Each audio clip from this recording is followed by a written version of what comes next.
Hello student, this is Kaleem Ansari Sidra GS classes से आप सभी का स्वागत करता हूं।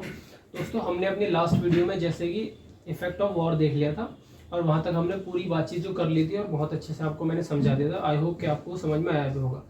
आज हम अपनी इस वीडियो में हम वहां से आगे का करेंगे जो कि हमारा होगा political eradication and the economic crisis. इसमें क्या है, मतलब कि जहाँ पे पॉलिटिकल जो सिस्टम है या पॉलिटिकल जो प्रोसेस है वो जहाँ पे एक तरह से जिगजैग होने लगे, एक तरह से जिसे राजनीति उथल पुथल बोलते हैं, वहाँ पे ऐसा हो रहा था क्योंकि जर्मन की पॉलिटिक्स कुछ इस तरह की हो गई थी कि वहाँ पे जो लोग हैं वहाँ पे डिफरेंट टाइप ऑफ पावर जो है वो राइज हो रही थी। मतलब छोटे छोटे जो एक ग्रुप में वो उठ रहे थे। एक पावर अलग थी, वेमर रिपब्लिक थी, और दूसरी पावर अलग थी। वो अपना अपना जो है एस्टेब्लिशमेंट चाह रहे थे कि किसी तरह हमारा वहाँ पे एस्टेब्लिशमेंट हो जाए, जिसमें पहले नंबर पे तो हमारी वेमर रिपब्लिक थी और दूसरी हमारी पारटेस्टिक्स लीग थी।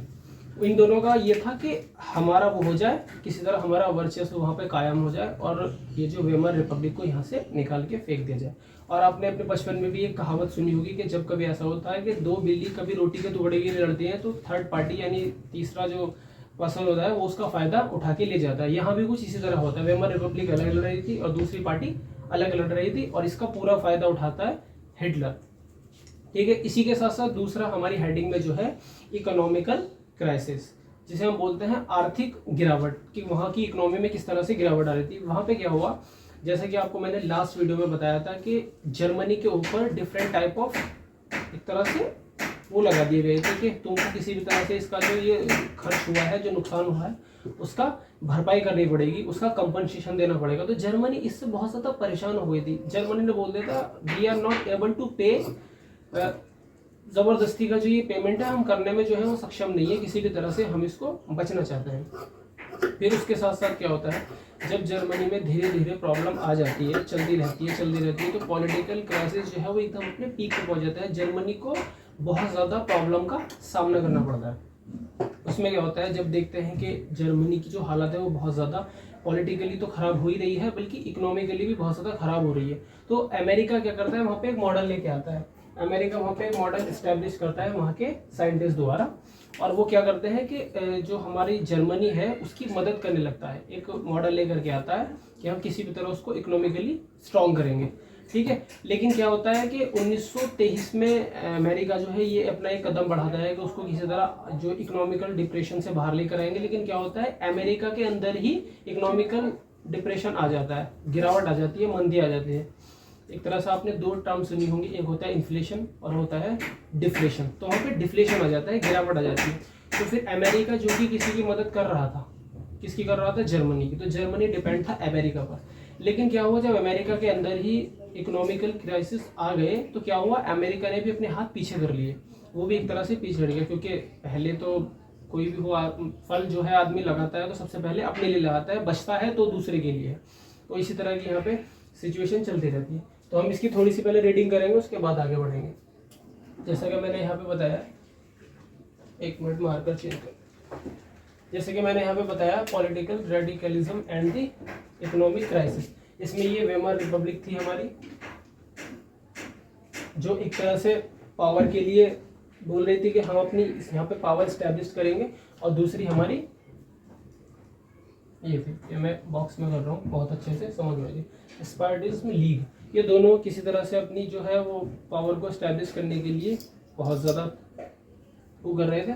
उसके बाद में the patriot revolution in the Russia, sovereign of the worker and the soldier and establish in many cities. और वहाँ के जो लोकल लोग थे, वहाँ के लोकल जो पीपल थे, उन्होंने और वहाँ के सोल्जर ने कहीं ना कहीं इस बात को बहुत अच्छे से पूरी सिटी में एक तरह से एक्सपांड कर दिया कि यहाँ पे जो है पॉलिटिकल अनस्टेबिलिटी है और इसका कहीं ना कहीं फ़ायदा हमें उठा लेना चाहिए।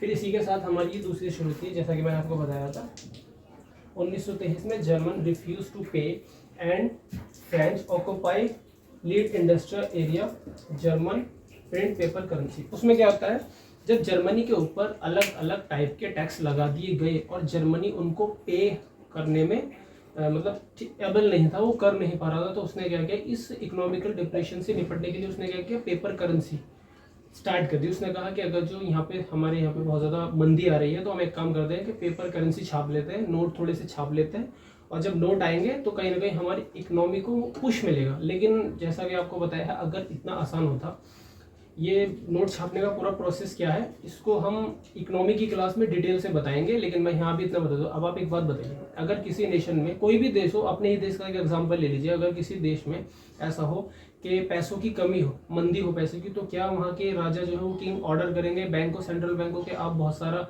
नोट छाप दो और नोट छापने के बाद पब्लिक में डिस्ट्रीब्यूट कर दो, तो कहीं ना कहीं गरीबी खत्म हो जाएगी, ये जो इकोनॉमिकल डिप्रेशन चल रहा है ये दूर हो जाएगा? ऐसा नहीं हो सकता। क्यों ऐसा नहीं हो सकता?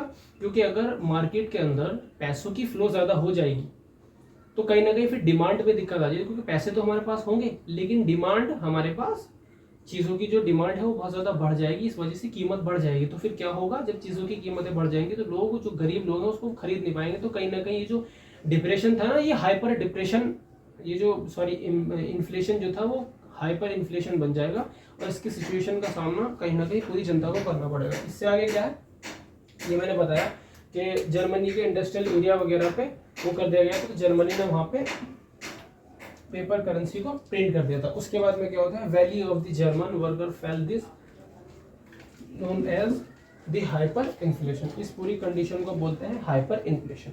और इन्फ्लेशन के बाद में इवेंचुअली वहाँ पे क्या होता है, मैंने आपको बताया कि अमेरिका जो है एक प्लान इंट्रोड्यूस करता है, और उस प्लान का नाम होता है डेविस प्लान। तो डेविस वो वहाँ के एक इकोनॉमिक्स हैं, वो बताते हैं कि इस तरह से हम एक प्लान करते हैं, और उस प्लान को करने के बाद में हम जब जर्मनी की मदद करेंगे तो कहीं ना कहीं जर्मनी की इकोनॉमिकल कंडीशन वो बहुत अच्छी हो जाएगी। ठीक है, फिर इसी के साथ क्या होता है, this support was with were street change. इससे क्या हुआ, जब अमेरिका कहीं ना कहीं जर्मनी की हेल्प करने लगा, तो जर्मनी की हेल्प करने में जब अमेरिका में प्रॉब्लम आई 1929 में, तो वहाँ पे कहीं ना कहीं अमेरिका भी बहुत ज़्यादा इससे परेशान हो गया, और वहाँ पे उनकी इकोनॉमिकल कंडीशन भी बहुत ज़्यादा खराब हुई। उससे क्या हुआ, स्ट्रीट एक्सचेंज में बहुत ज़्यादा गिरावट आ गई। ये क्या होता है, वहाँ पे ऐसा हुआ, जब अमेरिका उसकी हेल्प कर रहा था तो वहाँ के लोगों में लगा कि एक तरह से आर्थिक मंदी का दौर चल रहा है, तो ऐसे में क्या है कि कहीं ना कहीं हमारे पैसे की वो कम ना हो जाए, तो इसलिए क्या उन्होंने अपने जो शेयर जो कंपनियों के अंदर लगा रखे थे उनसे पैसा विड्रॉल कर लिया और अपने अपने पैसे लेकर के अलग हो गए। इससे क्या हुआ, जो अमेरिका का शेयर मार्केट है वो नीचे चला गया, उस वजह से अमेरिका की इकोनॉमिक कंडीशन थोड़ी सी खराब हो गई। और अगर एक आंकड़े की बात करें तो वो आंकड़ा कितना था, तो 24 अक्टूबर को 13 मिलियन ही शेयर्स वहां से निकाल लिए गए। तो इस तरह से पूरी हमने इन चैप्टर में अपना देख लिया, इकोनॉमिकल कंडीशन भी हमने देख ली और यहाँ पे हमने पॉलिटिकल कंडीशन भी देख ली। आप इसका एक स्क्रीनशॉट ले लीजिए। अब मैं यहाँ पे थोड़ा सा नेशनल इमरजेंसी के बारे में बता देता हूँ। जर्मनी में एक आर्टिकल है, आर्टिकल 48।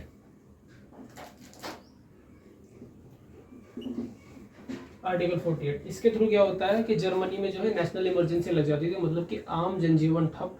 इस तरह से जो वहाँ पे वेमर रिपब्लिक है वो एक तरह से डेमोक्रेटिक पार्टी होते हुए भी सिर्फ 200 एंड समथिंग कुछ दिन ही रह पाई। वहाँ पे ज़्यादातर जो है वो पॉलिटिकल क्राइटेरिया चल नहीं पाया, वहाँ पे पॉलिटिकल या फिर डेमोक्रेटिक जो गवर्नमेंट है वहाँ पे चल नहीं पाई। तो ये इस तरह से। तो अब हम यहाँ पे देखेंगे राइज ऑफ हिटलर पावर, कि किस तरह से हिटलर की पावर जो है वो ज़्यादा हुई। तो सबसे पहले Hitler was born in 1889 in Austria. Hitler spent his youth in poverty. When the First World War broke out, he enrolled for army. Hitler का जो जन्म है वो 1889 में ऑस्ट्रिया में हुआ और उसका जो एक तरह से उसकी आम जो जिंदगी है वो बहुत ज़्यादा गरीबी में रही।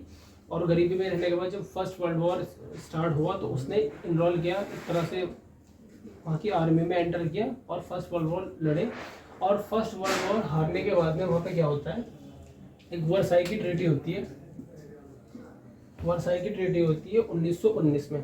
तो वर्साई की ट्रीटी होने के बाद में ही जॉइन ए स्मॉल ग्रुप, जो बाद में कहलाया स्मॉल ग्रुप था, जिसका नाम था जर्मन वर्कर पार्टी, जो बाद में कुछ दिनों बाद में उसका रीनाम करके नेशनल जर्मन पार्टी कर दिया गया, यानी national socialist German worker party कर दी गई। इसी तरह से ये बाद में जो है वो नाजी पार्टी कहलाएगा। और हिटलर जो एक तरह से बहुत ज़्यादा क्रूर शासक के तौर पे जाना गया। और वहाँ पे क्या था, 1923 में Hitler plan to seize Bavaria. Hitler ने जो है वहाँ पे आने के बाद फर्स्ट वर्ल्ड वॉर जब हार गए और उसके बाद में जो वर्साई की ट्रीटी हो गई, तो उसने 1923 में सोचा कि मैं बवेरिया के ऊपर कब्जा करता हूँ, जिसमें उसे हार भी मिली और उसके बाद में उसे अरेस्ट भी कर लिया गया। आप ये सोच रहे होंगे हिटलर नाम सुनते हो कि हिटलर कभी ज़िंदगी में हारा नहीं है, ऐसा नहीं है। वो अपने स्टार्टिंग वाले फेज़ में ही हारा और उसने बहुत ज़्यादा इन सब चीज़ों का मुंह देखा, उसके बाद ही वो इतना पावरफुल हो पाया। इस तरह से वो कई साल उसने अपनी जेल वगैरह में भी काटे। जेल में काटने के बाद उसको एक तरह से वो बहुत ज़्यादा एक पावरफुल किंग के रूप में या डिक्टेटर के रूप में आया। तो यहाँ तक की कहानी हमने देख ली है, आप एक स्क्रीनशॉट ले लीजिएगा तब तक। तो अब हम अपनी अगली हेडिंग की तरफ बढ़ते हैं, जिसका नाम है डिस्ट्रक्शन ऑफ डेमोक्रेसी। इसमें क्या है कि एक तरह से मैंने बताया था, सबसे शुरू में जर्मनी में जो था वो राजा का शासन था, जिसे हम बोलते हैं मोनार्की। उसके बाद में वहाँ पे डेमोक्रेसी स्टार्ट हुई, जिसे हम बोलते हैं लोकतंत्र। और अब 1933 या 1930 के बाद में वहाँ पे फिर से जो डेमोक्रेसी स्टैब्लिश्ड हुई थी, कहीं ना कहीं उसको फिर से खत्म कर दिया गया था। इसीलिए हमारी हेडिंग भी है यहाँ पे डिस्ट्रक्शन ऑफ द डेमोक्रेसी। मतलब यहाँ पे जो डेमोक्रेसी है वो एक तरह से ध्वस्त हो जाएगी। उसमें क्या होगा आपको बताता हूँ। 1933 प्रेसिडेंट जो है हिटलर को जो है एक तरह से, प्रेसिडेंट का नाम होता है हिंडनबर्ग, वो जो है उसको हिटलर को एक चांसलरशिप ऑफर करता है कि आपको जो है जर्मनी में चांसलरशिप दी जाती है। और चांसलरशिप जो है वो एक बहुत बड़ा पद था वहाँ की पॉलिटिकल रैंक के अंदर या पॉलिटिकल लेवल में। जितना भी वहाँ पे मिनिस्टर्स वगैरह थे उनमें बहुत ही ज़्यादा ऊंचा पद था, तो वो उसको वो किया जाता है, जिस वजह से वो कैबिनेट में सबसे ज़्यादा ऊंचे पद पे आ जाता है। फिर उसके बाद में क्या होता है, the famous enabling was the pass which established dictatorship. और उसके चांसलर बनने के बाद ही एक एक्ट पास किया जाता है, जिस एक्ट का नाम होता है the famous enabling was passed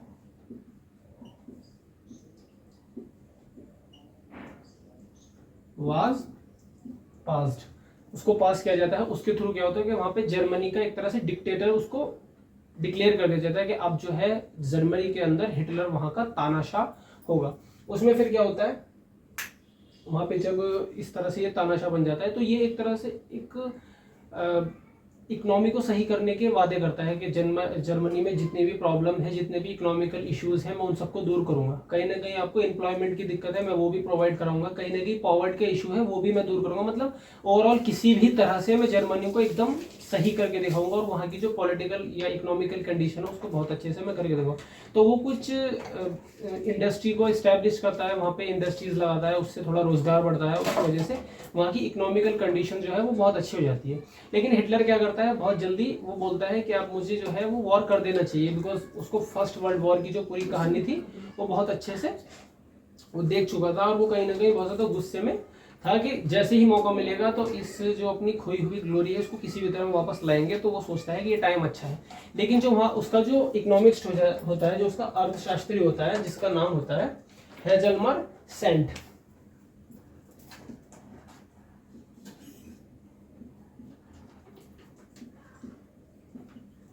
Devanagari में इस तरह से देख सकते हैं।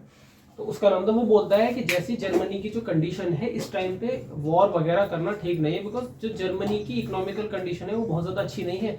तो फर्स्ट हमें एस्टेब्लिश्ड और इकोनॉमिक पहले की तरह बिल्कुल उसको एस्टेब्लिश करना चाहिए। उसके बाद जब रिजर्व में बहुत अच्छी कंडीशन जर्मनी की हो जाए तब करना चाहिए। लेकिन हिटलर तो हिटलर है, क्योंकि हिटलर तो जाने अपने एक तरह से जो थोपता है वो दूसरों के ऊपर अपने जो प्लान या अपने कोई भी ऑर्डर वो उसी के लिए जाना जाता है।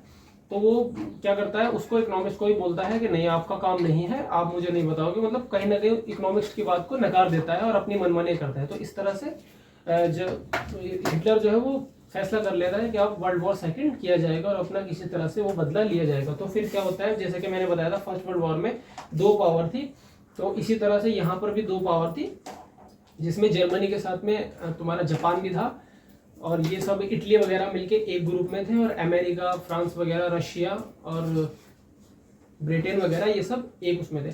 तो यहाँ पे देखा जाए तो अगर यहाँ पे हम इसको जर्मनी मान लिया जाए, थोड़ा ठीक से बना देता हूँ, इसको जर्मनी मान लिया जाए, ये यूएसए हो गया और ये हमारा जापान हो गया, ये हमारा इटली हो गया।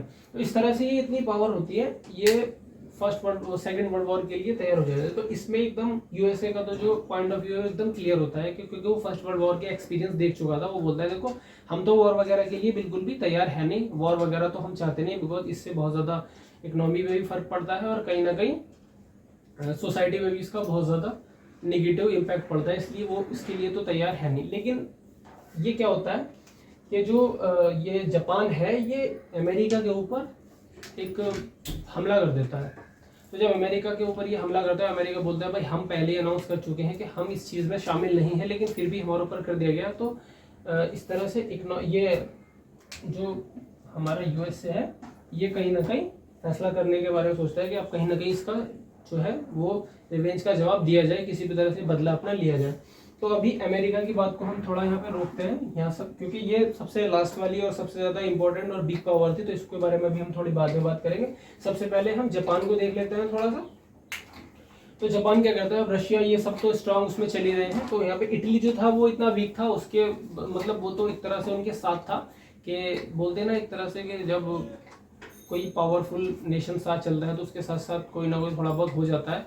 तो इटली का तो बस इतना ही रूल था कि इटली चाह रहा था कि अगर ऐसा होगा जरूरत लगेगी तो हम साथ देंगे। बहरहाल इटली तो जो है वो अलग हो जाता है। लेकिन यहाँ पे कहानी बचती है जापान की। जापान जो है वो यहाँ पे गिराता है। फिर हमारा कंडीशन आती है जर्मनी की। तो जर्मनी से जो है इनकी हो जाती है, रशिया वगैरह जर्मनी को यहाँ पे साफ कर देता है, रशिया हरा देता है जर्मनी को। तो जर्मनी यहाँ से चला जाता है और रशिया जर्मनी को हराता है। तो जर्मनी का तो यहाँ पर सरेंडर वहाँ की आर्मी जो है वो कर देती है। इस तरह से यहाँ पे फाइनल हो जाता है। उसके बाद में यहाँ पे कहानी बचती है जापान की और यूएसए की। तो जब जापान यूएसए पे गिराता है उसके बदले में वो एक रिवेंज लेने की कोशिश करता है। तो वो जापान में एक जगह है हिरोशिमा और नागासाकी, वहाँ पे बम गिराता है। और वहाँ पे जब बम गिराता है तो उसी के साथ एक ट्रीटी साइन होती है। तो वहीं से स्टार्ट होता है हमारा वर्ल्ड वॉर, एकदम सेकंड खत्म हो जाता है हिरोशिमा और नागासाकी पे बम गिराने के साथ। इसी तरह यहाँ पे सेकंड वर्ल्ड वॉर जो है वो साफ हो जाता है, खत्म हो जाता है। और इस तरह से एक ट्रीटी साइन होती है और इस ट्रीटी के बाद में यहाँ की कंडीशन जो है वो बिल्कुल साफ हो जाती है। तो इस तरह से अगर हम एक तरह से पूरा एक क्राइटेरिया सेट करते हुए चलिए, एक टाइम लाइन के थ्रू मैं आपको एक बात बताना चाहूँ। तो जैसे कि मैंने बताया था कि जर्मनी में सबसे पहले जो है वो मोनार्की थी। मोनार्की के बाद में वहाँ पे जो है वो डेमोक्रेसी स्टैब्लिश हो जाती है। फिर हिटलर का जो है वहाँ पे राइज होता है। हिटलर इस सारी कंडीशन वगैरह को देखता है। फिर हमने पॉलिटिकल अनस्टेबिलिटी की बात कर ली और इकोनॉमिक क्राइसिस की बात कर ली, किस तरह से इकोनॉमिक क्राइसिस चलता है और हिटलर जो है वो राइज हो जाता है। फिर किस तरह से हिटलर बवेरिया वगैरह पे कब्जा वगैरह करके यहाँ तक हम सेकेंड वर्ल्ड वॉर जहाँ पे ख़त्म होता है वहाँ तक हम पहुँच चुके हैं। Nazism and the rise of Hitler पूरी तरह से कवर कर लिया है। तो इसके बाद थोड़े से पॉइंट और बच जाते हैं, उनको हम देख लेते हैं। जैसा कि आपने ये होगा दी नाजी वर्ल्ड व्यू, मतलब कि पूरी दुनिया को लेकर के नाजी का कैसा, नाजिज्म का किस तरह का व्यू था। वो क्या समझते थे कि जो इस दुनिया में सबसे ज़्यादा जो सुपीरियर है वो नाजी है। तो वो जो है अदर लोगों के साथ बहुत ज़्यादा अच्छा व्यवहार नहीं करते थे, उनका जो बिहेव था वो अच्छा नहीं था। वो बोलते थे कि नाजी जो है वो जर्मन के एक तरह से ओरिजिनल आर्यन है और उन्हीं को ही सब कुछ ये करने का अधिकार है, उन्हीं को ही सबसे ज़्यादा प्रिविलेजेस मिलेंगे और वही हर चीज़ का फ़ायदा उठाएंगे। तो वो औरों को बहुत ज़्यादा इन्फीरियर समझते थे और ख़ुद को बहुत ज़्यादा सुपीरियर समझते थे। और वहाँ पे उन्होंने एक एक्ट टाइप भी पास किया यूथ का। जर्मनी में क्या रहा था, वो वहाँ के जो आर्यंस से अलग या जर्मन से नाजिस से अलग जो लोग होते थे उनके बच्चों को वहाँ से कैप्चर किया जाता था और उनको कहीं ना कहीं एक तरह से फोर्सफुली कुछ साल आर्मी में सर्विस दिलवाई जाती थी, जिससे कि वो हमेशा नीचे रहे। और वहाँ पे जब एक तरह से जब मदर जब एक आर्यन बच्चे को या जर्मन बच्चे को जन्म देती थी तो कहीं ना कहीं उनका तिरस्कार, उनको कहीं ना कहीं बहुत ज़्यादा गिफ्ट वगैरह दे करके बहुत ज़्यादा ग्लोरीफाई किया जाता था। एक तरह से स्कीम भी वहाँ पे बहुत तरह की चलाई गई थी। तो एक तरह से कहा जाए तो वहाँ पे जर्मन लोगों का और नाजीज लोगों का ही सबसे ज़्यादा वर्चस्व था, औरों को बिल्कुल एकदम दबा के रखा जाता था। तो इस तरह से हमारा जो है यहाँ पे Nazism and the rise of Hitler पूरी तरह से कंप्लीट हो रहा है। इससे रिलेटेड कोई भी अगर क्वेरी हो या कोई पार्ट छूट गया हो, क्योंकि ऐसा हो जाता है एक आध लाइन कभी कहीं से छूट जाती है, तो आप उसको कमेंट कर सकते हैं, कुछ भी पूछ सकते हैं, वो वहाँ से बता दिया जाएगा। मैंने जितनी कोशिश है उसको पूरा करने की कोशिश की है। अदरवाइज कुछ रह जाता है तो आप कमेंट में बता सकते हैं। तो आप इसका एक स्क्रीनशॉट भी ले लीजिएगा, अभी मैं मौका दूंगा। तो यहाँ पे मैं अपनी बात ख़त्म कर लेता हूँ। अगर आप हमारे चैनल को देख रहे हैं और हमारे चैनल पे आपको कुछ भी हेल्पफुल लग रहा है या मदद मिल पा रही है, क्योंकि केमिस्ट्री में भी बराबर काम चल रहा है और हिस्ट्री भी हो रही है। और दोस्तों इसके बाद में मैं ज्योग्राफी या फिर पॉलिटिकल साइंस या इकोनॉमिक्स में से किसी एक सब्जेक्ट को और स्टार्ट करने के बारे में सोच रहा हूँ। तो ये भी आपको इस पे मिलेंगे और ये बहुत अच्छे से मिलेंगे, क्योंकि हिस्ट्री तो ऐसा है, इसमें क्या लिखा जाए, एक तरह से कहानी के फॉर्म में इसको पढ़ाना पड़ता है। तो कहीं ना कहीं मुझे भी वैसे मज़ा नहीं आ रहा जैसा आना चाहिए, क्योंकि इसमें ज़्यादा एक्सप्लेन करने वाली बातें स्टोरी बेस्ड में पढ़ाना पड़ता है, तो मजबूरी है। तो इसलिए जब आगे चैप्टर में आएंगे तो आपको केमिस्ट्री जैसा मज़ा उसमें भी आएगा, आपको लगेगा कि हाँ एकदम पॉइंट टू पॉइंट करेक्ट हो पा रहा है, क्योंकि यहाँ पे ज़्यादा एक्सप्लेन नहीं कर सकते, ना ही ज़्यादा कोई एग्जांपल दे सकते हैं, ये तो एक तरह से स्टोरी बेस में ही समझाना पड़ रहा है। तो यहाँ पे आज के लिए इतना ही रखते हैं, मिलेंगे अपनी नेक्स्ट वीडियो में किसी अच्छे टॉपिक के साथ। तो तब तक के लिए आप देखते रहिएगा, एनसीईआरटी को रिवाइज करते रहिएगा। Thanks for watching. जय हिंद।